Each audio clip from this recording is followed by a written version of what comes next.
What's going on, everybody? My name is Michael Weir. Today we are talking about Death on the Nile.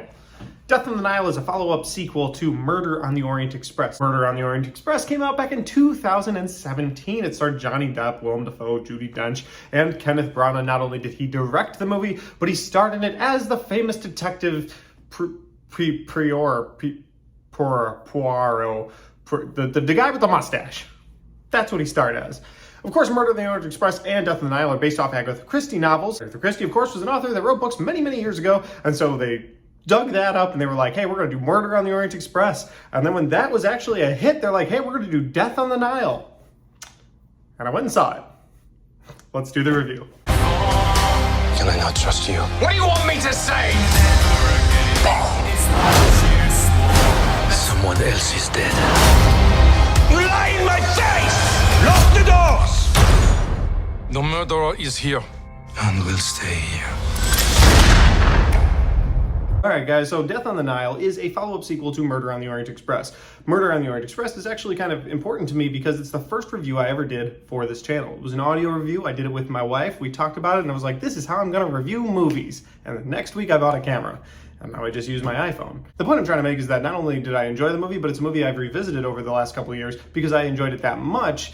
And it just means a little bit more to me. So when I heard Death on the Nile was coming out in 2022, I was like, ooh, I'm gonna put that on my most anticipated movies of the year list, because why wouldn't I? Kenneth Branagh is returning as the director, as the star. You got Russell Brand coming in. I was like, okay, Gal Gadot, this is gonna be good. Armie Hammer, fine. And then I didn't know any of the other people, but I was like, you know what, I'm gonna throw it on my most anticipated because I have a feeling this is gonna be a good murder mystery.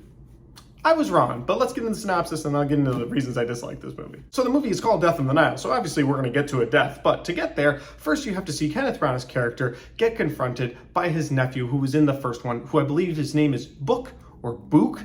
Not 100% sure there because everybody has a weird accent in this movie. But he tells me, he's like, hey uncle, I need you to come to the Nile with me. Some stuff going down, I need you to come with me. Now I don't want to get into all the different hard points of this movie because there's a lot of things that they keep secret in the trailer. So I'll leave it at that for now. But I will say that the next scene, you have Kenneth Branagh's character in a nightclub who's basically eating desserts, which is just kind of weird, but whatever. It's the quirkiness of that character, so I'll let it slide.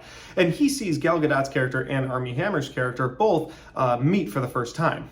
Once that meeting is done, the next thing you see, he's on the Nile, on a boat with Gal Gadot and Armie Hammer and several other people, and he's like, I saw the beginning of these events and now I guess I'm just in the next act of these events. And I'm like, yeah, okay. It's very coincidental, like things have to happen to get to that point. Of course, then there's a murder and then the murder mystery from there. Now that's my synopsis of the movie because I can't give away too much, but let's get into some things I like and some things I dislike. Just kidding, there's nothing I like about this movie, and I mean that 100%. There is not one redeeming quality to this movie. Even Gal Gadot, as much as I love to watch her on screen, just bored me in this movie. So I'm gonna get into things I dislike because I wanna talk about this movie. The first thing I dislike about this movie is the green screens. Oh my God, are they bad. All the time they spend around the Nile, the green screens are terrible. Like if you see a pyramid or you see a statue or you even see the water, horrible CGI, horrible green screens, noticeable green screens,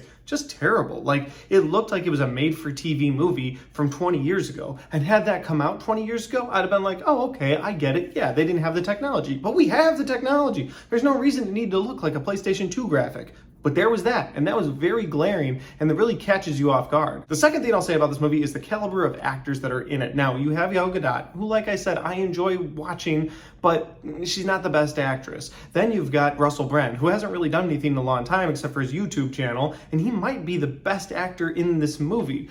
Of course, you have Kenneth Branagh, who plays the same character, although this time I feel like he plays a parody of the character. Because like in the first movie, he was a great detective, and when he said stuff, it made sense, and it was like, wow, that's cool. And then he'd say something kind of quirky, and you're like, all right, but that's fine. But in this movie, anytime he does quirky stuff, it's kind of like, do you need to be in a mental hospital? Like, should you be locked up right now? Because I don't think you're the world's greatest detective anymore. That's just kind of what it feels like. I also feel the need to go into a backstory for this character about his mustache. Of all the things I've wondered in the universe, in the movie universe, I have never once been like, I wonder how he got that mustache. In this movie, it was like Kenneth Branagh's mustache was like one of the main plot lines, and it was like, really?